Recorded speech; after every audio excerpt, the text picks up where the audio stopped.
হচ্ছে শশীমালা Saha girls school. আচ্ছা, এই আপনার বাড়ি এপাশে কোথায়? হ্যাঁ, এরপরে হচ্ছে শান্তিগড় কলোনি। আচ্ছা, তো এই নোটিশ টোটিশ কিছু পেয়েছিলেন না কালকে? না না, হঠাৎই দেখছেন আজকে সকালবেলা? এই তো এখনই এসে দেখছি বন্ধ। আচ্ছা, কালকে রাত্রিবেলা কোনো নোটিশ মাইকিং কোনো কিছু জানেন আমি না? তো কালকে রবিবার, কালকে তো এদিকে আসিনি। আচ্ছা, আর কি কারণে বন্ধ, এই ঘাট বন্ধ হয়েছে? আমি এটা এখনো জানি না। আচ্ছা, তো সকাল থেকে তো পুরো বন্ধ।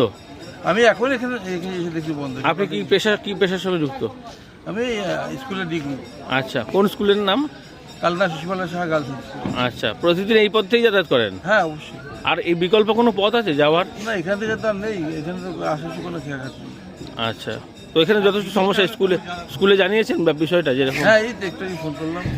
আচ্ছা, এখন তো চাবি আরেকজনের কাছে আছে, সে এখন কখন খুলবে। স্কুলের চাবি আপনার কাছে? হ্যাঁ। কি নাম আপনার? আমার নাম পলন বিশ্বাস। বন্ধ রয়েছে সকালবেলা থেকে, এবং মানুষজনের অভিযোগ যেটা সেটা হচ্ছে ওপারে প্রচার হলেও এপারে প্রচার হয়নি। কি বলবেন? দেখেন, বিগত কাল যে রাত্রে 9টার পর থেকে বড়ঘাটের যে ফেরিঘাট, সেই ফেরিঘাট পারাপার পুরোটাই বন্ধ।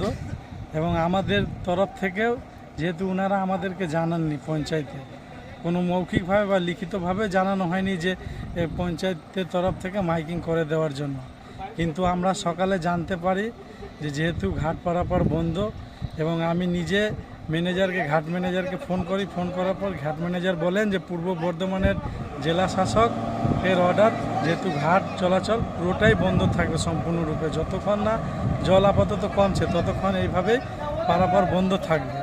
এবং আমি যেহেতু জানার পর থেকে আমি তদারকি করে নিজের পঞ্চায়েতের তরফ থেকে আজকেই আমি মাইকিং করার ব্যবস্থা করে দেব, যাতে মানুষ সচেতন হয়ে যাবেন এবং জেনে যাবেন যেহেতু আমাদের কালনাঘাটের যে ফেরিঘাট চলাচল বন্ধ আছে, যাতে মানুষের সমস্যা না হয় তার জন্য সবসময় হরিপুর গ্রাম পঞ্চায়েত পাশাপাশি আছে। এটা কি আন্দাজ করছেন বা কি সূত্রে খবর পেয়েছেন? এটা কি প্রকৃতপক্ষে জলস্তর বৃদ্ধির জন্য কি বন্ধ? হ্যাঁ, জল স্ফীতির বন্ধের জন্যই, কারণ জল অতিরিক্ত বেড়েছে। কিন্তু মানুষজন বলছেন এরকম জল নাকি প্রতি বছরই বাড়ে, এখনো তো সেরকম বিপজ্জনক কিছু দেখছেন না তারা? না, অনেকটা বিপজ্জনক এর আগেও ছিল, কিন্তু এবার পরিমাণটা একটু বেশি হয়েছে জলের। তার জন্য যেহেতু পূর্ব বর্ধমানের কিছু অংশ পুরো তো ডুবে গেছে, এবং সেক্ষেত্রে ডিএম রেড অ্যালার্ট জারি করেছেন পূর্ব বর্ধমানের। এবার সেক্ষেত্রে আমাদের পঞ্চায়েতের তরফ থেকে আমি মৌখিকভাবে এবং মাইকিংয়ের মাধ্যমে জনগণকে জানিয়ে দেব যে আমাদের নিশিমপুরে যে ফেরিঘাট। কিন্তু আজকে তো দূর দূরান্ত থেকে মানুষ এসে জানেন না, একটা নোটিশ তো অন্তত ন্যূনতম লাগানো যেত, সরকারি নির্দেশ যেহেতু।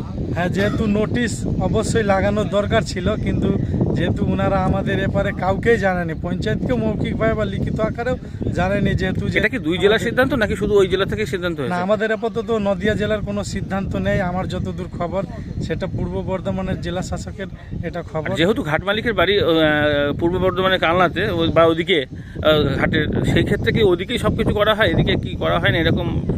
না, যা করা হয় সব পূর্ব বর্ধমানের কালনায় করা হয়, আমাদের এপারে কোনো রকমই কিছু করা হয়। আচ্ছা, তো সেক্ষেত্রে আপনাদের কাছে কোনো খবর আছে যে এরকম উঠে যাওয়ার বন্ধ বা চলাচলের জন্য? না, এখন আপাতত উঠে যাওয়ার কোনো প্রশ্ন নেই, কারণ যেহেতু জল এখনো বেড়েই চলেছে। আরেকটা প্রশ্ন হচ্ছে যে এদিকে গুপ্তিপাড়া ঘাট তো চলছে, তাহলে কি ওটার ক্ষেত্রে অসুবিধা নেই? আর এখানে অসুবিধা কি কারণে?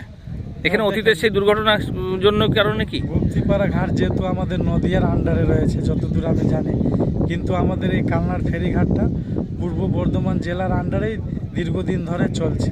সেক্ষেত্রে পূর্ব বর্ধমানের রেড অ্যালার্ট অনুযায়ী ওনারা প্রকৃত ফেরি পারাপার বন্ধ করে দিয়েছে। আচ্ছা, তাহলে এই মুহূর্তে খুলে যাওয়ার কোনো সম্ভাবনা নেই? এখন আপাতত যা আমি খবর জানতে পারলাম, অনির্দিষ্টকালের জন্য আপাতত বন্ধ থাকবে, যদি জল কমে। কিন্তু কিছু জরুরি পরিষেবা থাকে, যেমন ধরুন গোখাদ্য, তারপরে ওষুধ সংক্রান্ত ব্যাপার, দুধ, এগুলো তো পড়ে।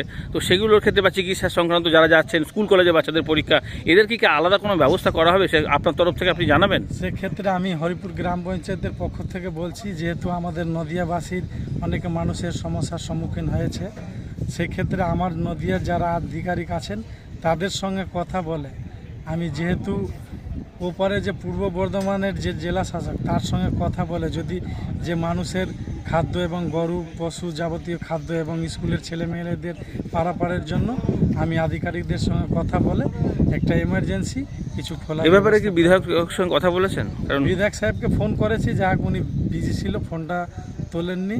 পরবর্তীকালে হয়তো ফোনটা করবেন আমাকে, কারণ যেহেতু বা বিডিওকে?